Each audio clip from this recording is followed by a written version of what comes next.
ఓం శాంతి. బాబా ఈరోజు ఈ మురళిలో మీరు ప్రేమ సాగర్లుగా కావాలి, దుఃఖ సాగర్లుగా కావద్దు. మిమ్మల్ని ఎవరైనా నిందించినా సరే వారిని మీ మిత్రులుగా భావించండి, మీ శుభ చింతకులుగా భావించండి అన్నారు. అలాగే జ్ఞానం చాలా అద్భుతమైనటువంటిది. బాబా డ్రామా యొక్క ఎన్ని రహస్యాలను వినిపించారు. వీటన్నింటినీ ఎప్పుడు స్మృతిలో ఉంచుకుంటే మీరు సంతోషంగా ఉండగలుగుతారు అన్నారు. ఇది 6 ఫిబ్రవరి మురళి. मीठे बच्चे अपने हार और जीत की हिस्ट्री को याद करो. మధురమైన పిల్లలు మీ ఓటమి మరియు గెలుపుల యొక్క చరిత్రను జ్ఞాపకం చేయండి. ఇది సుఖ దుఃఖాల ఆట. ఇందులో 3 వంతుల సుఖం ఉంది, పావు వంతు దుఃఖం ఉంది. ఈక్వల్గా లేవు. 3 వంతులు సుఖం, పావు వంతు మాత్రమే దుఃఖం. ఆ పావు వంతు దుఃఖం కూడా ఎందుకుంది అంటే బాబా అంటారు సుఖం విలువను తెలియజెప్పడానికి. అందుకే అనన్యమైన కొందరు భక్తులు ఎలా భావించేవారంటే భగవంతునికి దూరం చేసే సుఖాలు నాకొద్దు, భగవంతుణ్ణి గుర్తు చేయించే కష్టాలు ఎన్నొచ్చినా పర్వాలేదు అనుకుంటారు.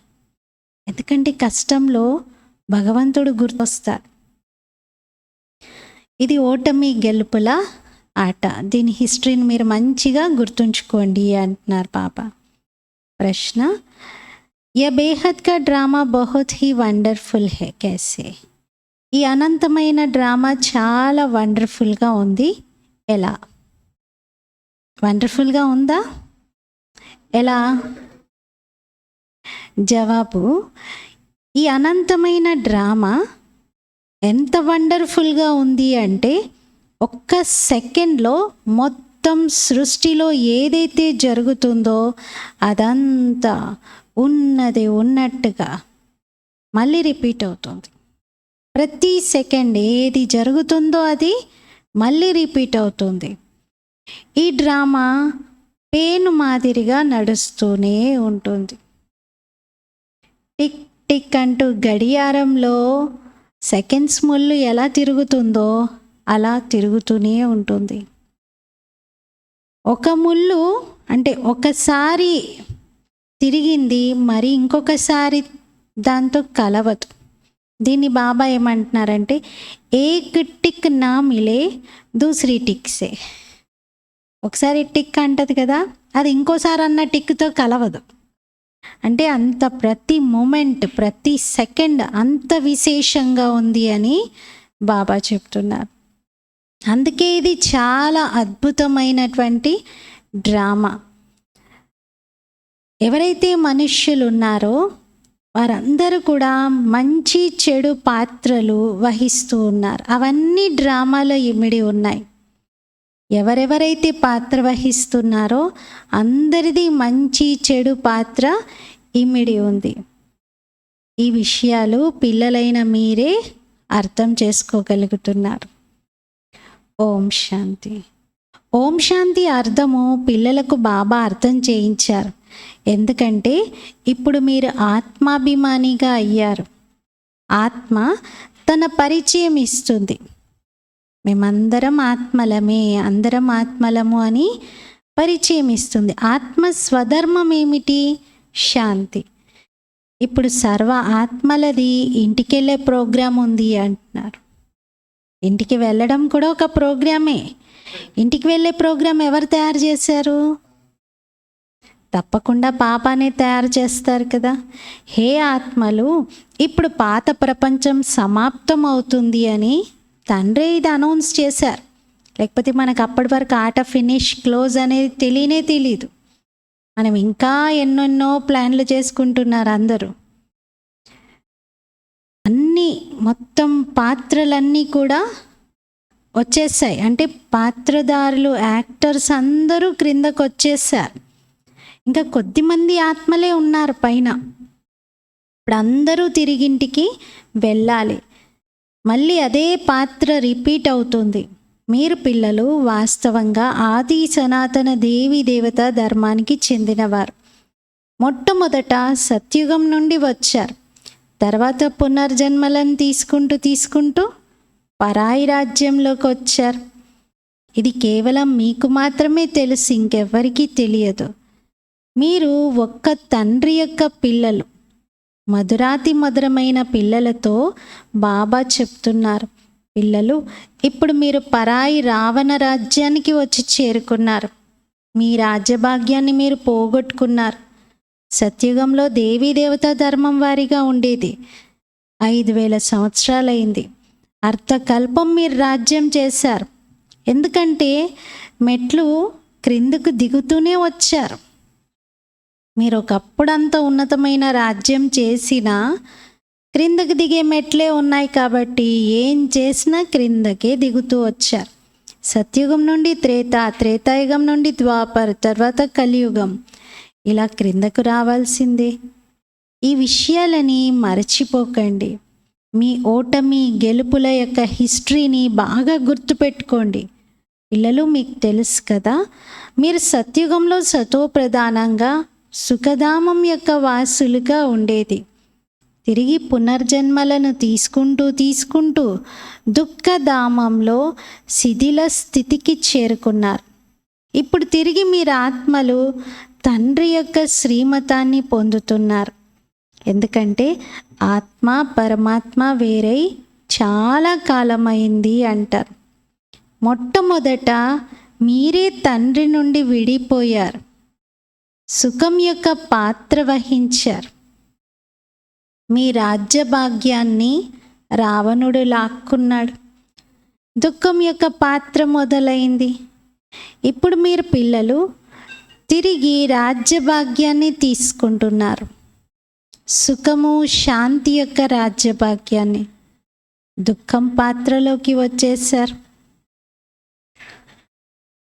ఆత్మ కోరుతుంది విశ్వంలో శాంతి కావాలి అని. మరి ఈ సమయంలో అయితే అందరూ తమో ప్రధానంగా ఉన్నారు కాబట్టి విశ్వంలో ఇక్కడ అశాంతి ఉంది. ఇది కూడా శాంతి మరియు అశాంతి, సుఖము దుఃఖం యొక్క ఆట ఉంది.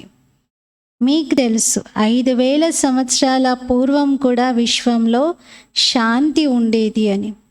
మరి మూలవతనంలో అయితే ఉన్నదే అది శాంతిధామం. ఎక్కడి నుండి అయితే ఆత్మలు క్రిందకు వచ్చాయో అక్కడికి తిరిగి వెళ్ళేది ఉంది. మరి ఆత్మలు ఉండేటువంటి లోకంలో అశాంతియే లేదు, అశాంతి యొక్క ప్రశ్నే లేదు అంటున్నారు. సత్యుగంలో విశ్వంలో శాంతి ఉండేది. తర్వాత క్రిందకు పడిపోతూ అశాంతిగా అయ్యింది. ఇప్పుడు మొత్తం విశ్వంలో శాంతి కావాలని కోరుకుంటారు. మరి బ్రహ్మ మహాతత్వాన్ని విశ్వమని అనరు, దాన్ని బ్రహ్మాండం అంటారు. పరంధామాన్ని విశ్వమని అనరు, దాన్ని బ్రహ్మాండం అంటారు. మీరు అక్కడి నివాసులే. ఆత్మ స్వధర్మం శాంతి. శరీరం నుండి ఆత్మ వేరవడంతో ఎంత శాంతి ఏర్పడుతుంది.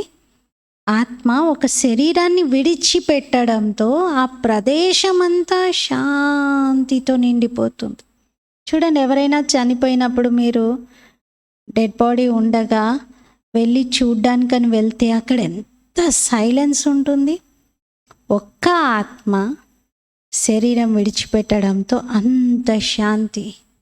మరి మొత్తం ప్రపంచంలో ఇన్ని కోట్ల మంది శరీరాలు విడిచిపెడతారు, ఎంత శాంతి ఏర్పడుతుంది. మరి ఇమాజిన్ చేయండి, విశ్వమంతా శాంతితో నిండిపోతుంది. అందుకే సత్యుగంలో అంత శాంతి ఉంటుంది, ఇంకా దుఃఖమే ఉండదు. ఇది సుఖ దుఃఖాల ఆట నడుస్తుంది. మీకు తెలుసు 5000 సంవత్సరాల పూర్వం విశ్వంలో శాంతి ఉండేది.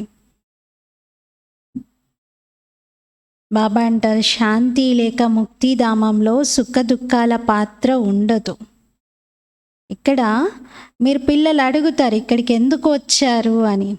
అప్పుడు చెప్తారు కొందరు, బాబా మమ్మల్ని శాంతిధామం సుఖధామానికి తీసుకెళ్ళండి, మాకు ఈ దుఃఖాల నుండి ముక్తిని కలిగించండి అంటారు. సత్యుగం అయితే సుఖధామం, కలియుగమేమో దుఃఖధామం. మరి ఎలా క్రిందకు వచ్చారు? అది మెట్ల చిత్రంలో క్లియర్గా చూపించారు అంటున్నారు బాబా. మీరు మెట్లు దిగుతూ దిగుతూ వచ్చారు, ఒక్కసారి మాత్రమే ఎక్కుతారు. దిగడం మాత్రం రోజు కొంత దిగుతూనే ఉంటారు. ఎక్కడం ఒక్కసారి ఎక్కుతారు. ఇప్పుడు నేను పరంధామానికి 2 ఫీట్ల దూరంలో ఉన్నాను, ఇప్పుడు నేను ఇంత దూరంలో ఉన్నాను అని అలా చెప్పలేరు కదా.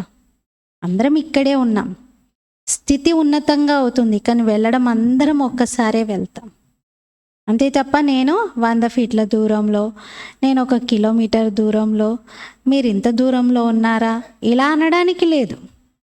పరంధామం అందరం ఒక్కసారే వెళ్తాం. కానీ దిగడం మాత్రం చూడండి ఎలా ఎలా దిగుతూ వచ్చామో. ఇప్పుడు పావనంగా అయి పైకి వెళ్తున్నాం, ఉన్నతిని పొందుతున్నాం. పతితంగా అవడంతో క్రిందకు దిగాము, పావనంగా అవుతూ పైకి వెళ్తాం. అందరూ పిలుస్తూ ఉన్నారు, బాబా రండి పావనంగా చెయ్యండి అని. మొదట పావన శాంతిధామానికి వెళ్ళి తర్వాత సుఖధామంలోకి వస్తాం. మొదట సుఖం, తర్వాత దుఃఖం. సుఖం మార్జిన్ ఎక్కువగా ఉంటుంది, ఈక్వల్గా ఉండవు. రెండు ఈక్వల్ ఉంటే లాభం ఏముంది? వేస్ట్ అయిపోయినట్టే కదా. బాబా అర్థం చేయిస్తారు, ఇదైతే డ్రామా తయారై ఉంది. ఇందులో 3 వంతుల సుఖము, 1 వంతు కొద్దిపాటి దుఃఖం. అందుకే దీన్ని సుఖ దుఃఖాల ఆట అంటారు. బాబాకు తెలుసు, నేను తప్ప పిల్లలకు ఈ జ్ఞానం ఇంకెవరు ఇవ్వలేరు, మరి నన్ను కూడా పిల్లలు తప్ప ఇంకెవరు తెలుసుకోలేరు అని. నేనే వారికి నా పరిచయాన్ని ఇస్తాను. సృష్టి ఆది మధ్యాంత పరిచయము ఇస్తాను. నాస్తికుల నుండి ఆస్తికులుగా తయారు చేస్తాను. 3 లోకాల గురించి కూడా బాబా తెలియజేశారు. భారతవాసీలకు కల్పమాయుష్ గురించి తెలియదు, ఇప్పుడు మీరు తెలుసుకున్నారు. మేము బాబా ద్వారా చదువుకుంటున్నాము అని అర్థమైంది. బాబా గుప్త వేషంలో పరాయి దేశంలో వచ్చారు. బాబా కూడా గుప్తమైన వారే. మనుషులకు తమ దేహం గురించి తెలియదు, ఆత్మ గురించి కూడా తెలియదు. ఆత్మ అవినాశి, దేహం వినాశి. దేహం గురించి తెలియదంటే ఊరుకోరు, దేహం గురించి మొత్తం నాలెడ్జ్ ఉంది అంటారు. మరి అలాంటి దేహాలు ఎన్ని మారుస్తారనేది తెలుసా? తెలియదు కదా మరి వారికి. ఆత్మ మరియు ఆత్మ యొక్క తండ్రి గురించి కూడా అందరూ మర్చిపోయారు. ఇప్పుడు మనం అనంతమైన తండ్రి నుండి వారసత్వాన్ని తీసుకుంటున్నాం. పవిత్రంగా అయినప్పుడే వారసత్వం లభిస్తుంది. ఈ రావణ రాజ్యంలో మీరు పతితంగా ఉన్నారు, అందుకే అందరూ తండ్రిని పిలుస్తున్నారు. 2 తండ్రులు ఉన్నారు, పరంపిత పరమాత్మ. ఇప్పుడు ఆత్మలందరికీ తండ్రి. వారు ఒక్కరే మొత్తం సృష్టిలోని వారందరికీ తండ్రి. బ్రదర్సే అందరూ తండ్రులైపోయారు అని అలా అనలేరు కదా. ఆత్మే పరమాత్మ అన్నప్పుడు బ్రదర్సే ఫాదర్స్ అయిపోయినట్టు. మరి అది రాంగ్ అవుతుంది. భారతదేశంలో ధర్మగ్లాని జరిగినప్పుడు అన్ని ధర్మాల యొక్క పారలౌకిక తండ్రి వారిని పూర్తిగా అందరూ మర్చిపోయినప్పుడు బాబా వస్తారు. ఇది కూడా ఆట. ఏదైతే జరుగుతుందో అదంతా ఆట రిపీట్ అవుతుంది. మీరు ఆత్మలు ఎన్నిసార్లు పాత్ర వహించడానికి వచ్చారు, మళ్ళీ వెళ్తారు. ఈ నాటకం అనాదిగా పేను మాదిరిగా నడుస్తూనే ఉంది. ఇది ఎప్పుడూ ఆగిపోదు, టిక్ టిక్ అంటూనే ఉంటుంది. కానీ ఒక గడిచిన సెకండ్ ఇంకొక సెకండ్తో కలవదు, ఒక టిక్ ఇంకొక టిక్తో కలవదు అంటున్నారంటే ఒక క్షణం మరొక క్షణంతో మ్యాచ్ అవ్వదు. అంత మ్యాచ్లెస్గా, అంత స్పెషల్గా, అంత విశిష్టంగా ఈ డ్రామా ఉంది. ఇది ఎప్పుడు ఆగిపోదు, నడుస్తూనే ఉంటుంది. సెకండ్ ఏదైతే సృష్టిలో నడుస్తుందో అదంతా రిపీట్ అవుతుంది. ప్రతి ఒక్క యాక్టర్స్ అంటే ప్రతి ఒక్కరు కూడా ప్రతి ధర్మానికి చెందినటువంటి ముఖ్యమైన పాత్రధారుల గురించి కూడా బాబా తెలుసుకుంటారు మీరు అంటున్నారు. అందరూ తమ తమ ధర్మస్థాపన చేయడానికి వస్తున్నారు. ధర్మస్థాపకులు కూడా ధర్మంలో ఉన్నటువంటి ఆత్మలను పైనుండి క్రిందకు తీసుకురాగలుగుతారే తప్ప పైకి తీసుకెళ్ళలేరు. రాజధానిని అయితే వారు స్థాపన చేయలేరు. ఒక్క పరంపిత పరమాత్ముడే ధర్మస్థాపన చేస్తారు, అలాగే రాజ్యస్థాపన చేస్తారు, డినైస్టీని స్థాపిస్తారు. ధర్మస్థాపకులు కేవలం ధర్మాన్ని మాత్రమే స్థాపించగలుగుతారు. వారి వెనక ఆ ధర్మమాత్మలందరూ క్రిందకు వస్తారు. కానీ తీసుకెళ్లేది ఎవరు మళ్ళీ పైకి? శివబాబానే. కొద్దిపాటి పాత్ర వహిస్తారు వాళ్ళు, ఇంకా వాళ్ళ పాత్ర సమాప్తం అవుతుంది. కొందరైతే అంతిమంలో వస్తారు. ఎలా అయితే జీవ జంతువులు కొన్ని అప్పటికప్పుడే పుడతాయి, కాసేపటికి మరణిస్తాయి, అలా కొద్దిపాటి పాత్ర ఉన్నటువంటి వాళ్ళది డ్రామాలో పెద్ద గొప్పతనం ఏమీ ఉండదు. అటెన్షన్ ఎవరి వైపు వెళ్తుంది? అందరిది ఒక్క క్రియేటర్ వైపు. వారిని అందరూ ఓ గాడ్ ఫాదర్, హే పరంపిత పరమాత్మ అంటారు. వారు సర్వ ఆత్మలకు తండ్రి. మొదట ఆది సనాతన దేవీ దేవత ధర్మం ఉండేది. ఇది ఎంత గొప్ప వృక్షము అంటున్నారు. కానీ ఎన్ని మతాంతరాలు, అంటే ఎన్ని భేదాభిప్రాయాలు ఉన్నాయి. వెరైటీ వస్తువులను తయారు చేస్తున్నారు. లెక్క పెట్టడం కూడా కష్టమే. ఇక్కడ పునాదేమీ లేదు, మొత్తం అంతా నిలబడి ఉంది వృక్షం. పునాది లేకుండా వృక్షం నిలబడి ఉంది. బాబా అంటారు, మధురాతి మధురమైన పిల్లలు, నేను వచ్చేదే అనేక ధర్మాలు ఉన్నప్పుడు తిరిగి ఏకధర్మ స్థాపన చెయ్యటానికి అంటున్నారు. ఫౌండేషన్ ప్రాయలోపమైనప్పుడు బాబా వస్తారు. కేవలం చిత్రం నిలబడి ఉంది. ఆది సనాతన ధర్మం అయితే ఒక్కటే, మిగతావన్నీ తర్వాత వస్తాయి. త్రేతాలో చాలా ఉంటాయి, స్వర్గంలో మాత్రం అందరూ రారు అంటున్నారు. త్రేతాలో చాలామంది ఉంటారు. త్రేతాయుగంలో చాలామంది ఉంటారు. 3 కోట్లతో స్టార్ట్ అవుతుంది దాని పాపులేషన్. 33 కోట్ల వరకు జనాభా ఉంటుంది. కానీ స్వర్గంలో, అంటే బాబా సత్యుగాన్ని స్వర్గం అంటున్నారు, త్రేతాను సెమీ స్వర్గం అంటారు. సత్యుగంలో చాలా తక్కువ మంది ఉంటారు. 9 లక్షలతోనే జనాభా స్టార్ట్ అవుతుంది. ఇప్పుడు మీరు పురుషార్థం చేస్తున్నారు, మేము స్వర్గంలో కొత్త ప్రపంచానికి వెళ్తాము అని. బాబా అంటారు, స్వర్గంలో మీరు కొద్దిమందే వస్తారు. మీరందరూ నన్ను జ్ఞాపకం చేసి పావనంగా అయినప్పుడు, దైవీ గుణాలను ధారణ చేసినప్పుడే అక్కడికి రాగలుగుతారు. వృక్షం యొక్క కొమ్మలైతే చాలా ఉంటాయి. పిల్లలందరికీ వృక్షం గురించి తెలిసింది. మరి మేము ఆది సనాతన దేవీ దేవతా ధర్మమాత్మలమే స్వర్గంలో ఉంటామనేది తెలుసు. ఇప్పుడు స్వర్గం అయితే లేదు, ఇప్పుడు నరకం ఉంది. బాబా ఒక ప్రశ్నావళిని తయారు చేయించారు. అందులో కొన్ని క్వశ్చన్స్ ఉన్నాయి. మీ హృదయాన్ని ప్రశ్నించుకోండి, మీరు సత్యుగ వాసులా, స్వర్గవాసులా, లేక కలియుగి నరకవాసులా అని ఉంటుంది. ఎవరైనా అలా హార్ట్ఫుల్గా ప్రశ్నించుకుంటే ఏం జవాబు వస్తుంది? మీరు కలియుగి నరకవాసులా, లేకపోతే సత్యుగి స్వర్గవాసులా అంటే ఏం చెప్తారు? సత్యుగంలో అయితే సత్యుగం నుండి క్రిందకు కలియుగంలోకే వచ్చేసారు కదా అందరూ. ఒకటైతే అందరికీ క్లియర్, ఇప్పుడున్నది ఏ యుగము అంటే కలియుగం అంటారు కదా. కలియుగి నరకవాసులా అని అంటే దాన్నే ఎంచుకుంటారు. ఇంకా ఆన్సర్ ఏదైనా ఒకటే చెప్పండి అన్నప్పుడు కలియుగం అని వచ్చింది, ఇది కలియుగం కాబట్టి ఇదే కరెక్ట్ అని చెప్పేస్తారు తప్ప ఎవ్వరూ స్వర్గవాసిగా ఉన్నామని అనరు. ఎందుకంటే అందరూ క్రిందకు వచ్చేసారు. మళ్ళీ పైకి వెళ్ళేది ఎలా? బాబా శిక్షణ ఇస్తున్నారు. పిల్లలు, మీరు తమో ప్రధానం నుండి సతో ప్రధానంగా అవ్వాలి. స్వయాన్ని ఆత్మగా భావించి నన్ను తండ్రిని జ్ఞాపకం చేయండి. యోగ అగ్నితో మీ పాపాలను తొలగించుకోండి. కల్పకృతం కూడా బాబా జ్ఞానాన్ని ఇచ్చి దేవతగా తయారు చేశారు. ఇప్పుడు మీరు తమో ప్రధానంగా అయిపోయారు. మళ్ళీ తిరిగి సతో ప్రధానంగా తయారు చేసేవారు కావాలి. పతిత పావనులుగా మనుష్యులెవ్వరూ కాలేరు. హే పతిత పావన్ అని పిలుస్తారు. ఓ భగవంతుడా అంటారు. బుద్ధి ఎక్కడికి వెళ్తుంది అప్పుడు? ఓ గాడ్ అని ఎటు చూస్తారు అందరూ? పైకి. ప్రతి ఒక్కరు ఇలా ఇషారా చేశారు కదా, పైకి చూపించారు ధర్మస్థాపకులందరూ కూడా. మరి వారు నిరాకారుడు, మిగతా అందరూ పాత్రదారులే, పునర్జన్మలు తీసుకుంటూ ఉంటారు. బాబా అంటారు, నేనైతే పునర్జన్మ రహితుణ్ణి. ఇది డ్రామా తయారై ఉంది, దీని గురించి ఎవ్వరికీ తెలియదు, మీకు కూడా ఇంతకుముందు తెలియదు. ఇప్పుడు మీరు స్వదర్శన చక్రధారిగా అవుతున్నారు, స్వ ఆత్మ యొక్క ధర్మంలో స్థితులై ఉంటున్నారు. స్వయాన్ని మీరు ఆత్మగా నిశ్చయం చేసుకోండి. బాబా అర్థం చేయిస్తారు, ఈ సృష్టి చక్రం ఎలా తిరుగుతుంది, దీన్ని చింతన చేయండి.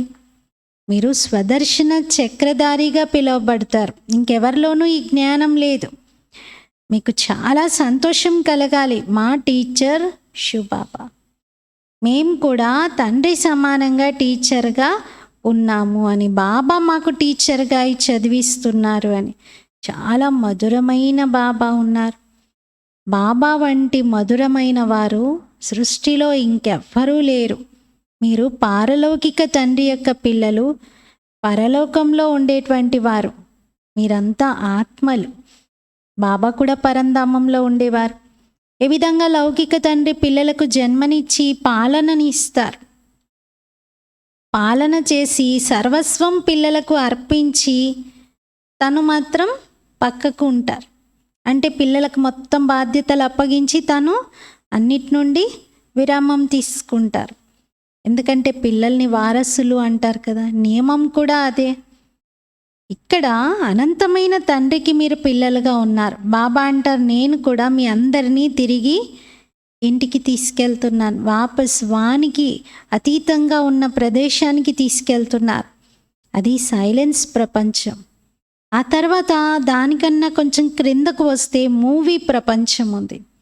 మూవీ ప్రపంచం ఏది? సూక్ష్మవతనం. అంతకన్నా క్రిందికి రండి, టాకీ ప్రపంచం. టాకీ ప్రపంచం అంటే ఇప్పుడున్న ఈ శబ్ద ప్రపంచం. పిల్లలు సూక్ష్మవతనానికి వెళ్తారు, సాక్షాత్కారం జరుగుతుంది. ఆత్మ అయితే అలా వెళ్ళిపోదు, డ్రామాలో ఇది ఇమిడి ఉంది. ఆ అనుభూతి జరగడము, అలా సూక్ష్మవతనంలో ట్రాన్స్ యొక్క అనుభూతిని చేసుకోవటం ఉంది డ్రామాలో.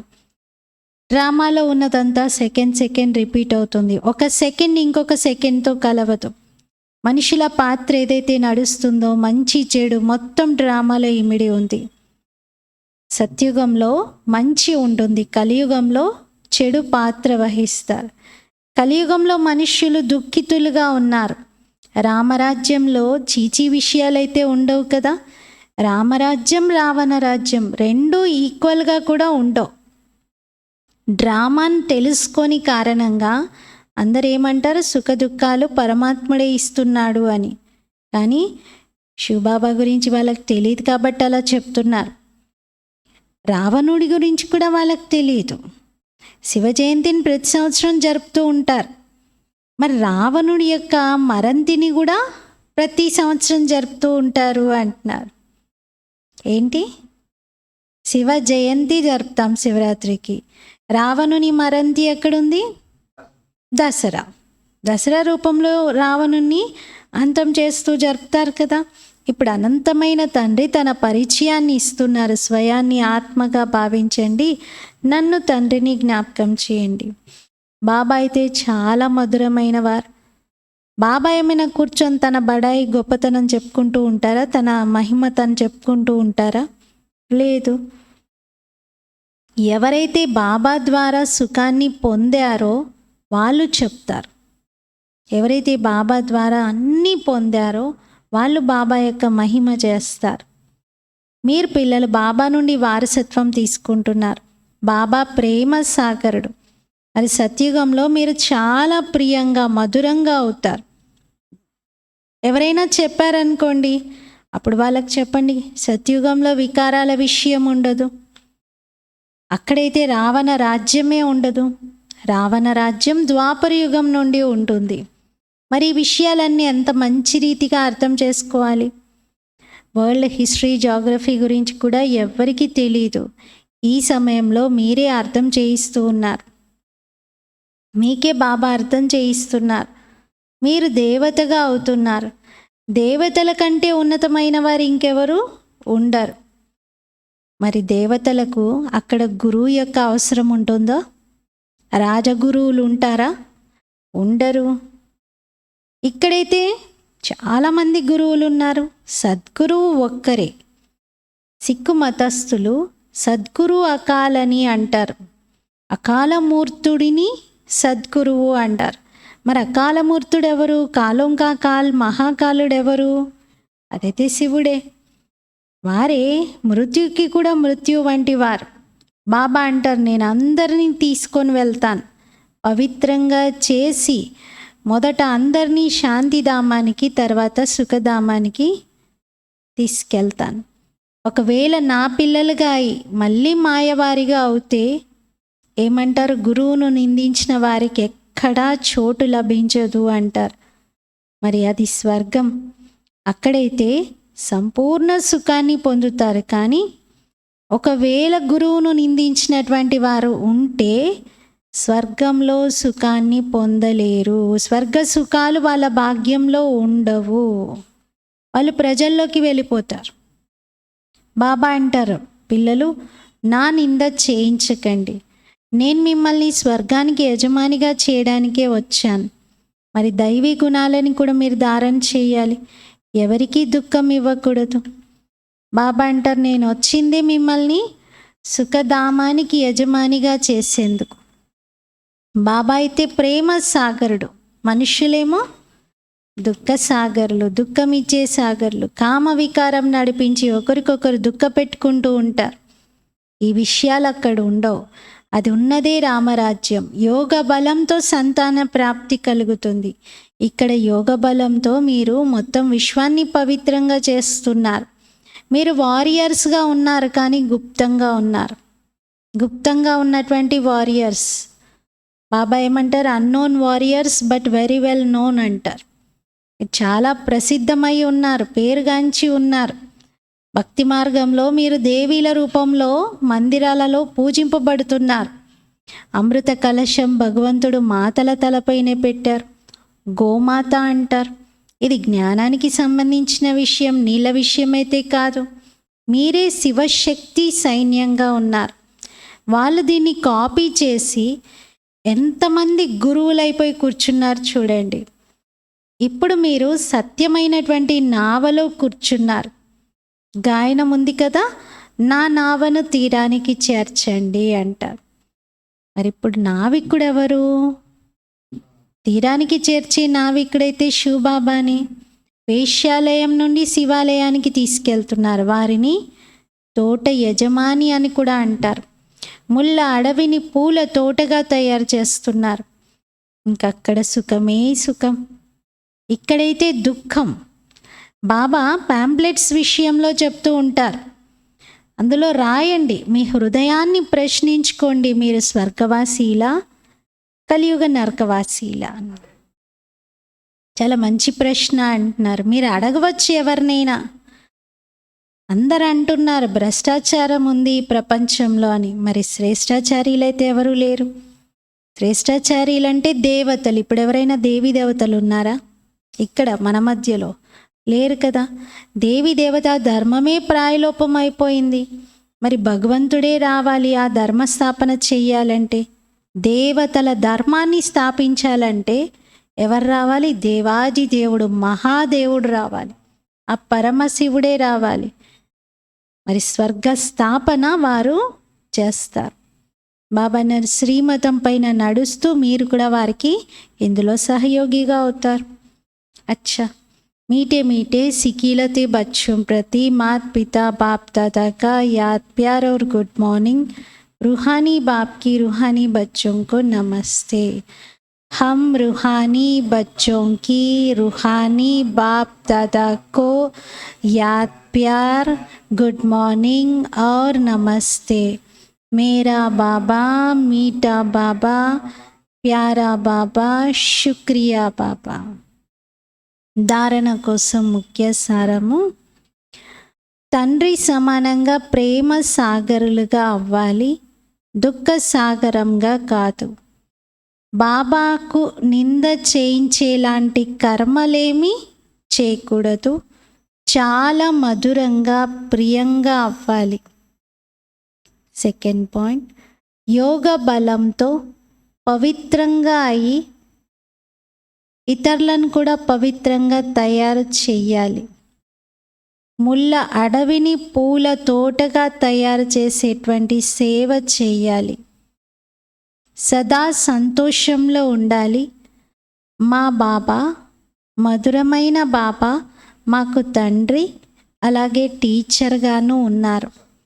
వారికంటే మధురమైన వారు ఇంకెవరు లేనే లేరు, ఉండబోరు, ఉండలేరు కదా. ఇంకెవరలా బాబా కన్నా స్వీట్గా ఎవరైనా ఉంటారా? ఎవరు ఉండలేరు. वरदानम परमात्मा दुलार को प्राप्त करने वाले आपके सो भविष्य के राज दुलारे भव. పరమాత్మ అనురాగాన్ని ప్రాప్తించుకునేటువంటి ఇప్పటి మరియు భవిష్యత్తు యొక్క రాజ్యాధికారి భవ. సంగమ యుగంలో మీరు భాగ్యవంతులైన పిల్లలే, హృదయరాముని యొక్క అనురాగానికి పాత్రులైన వారు.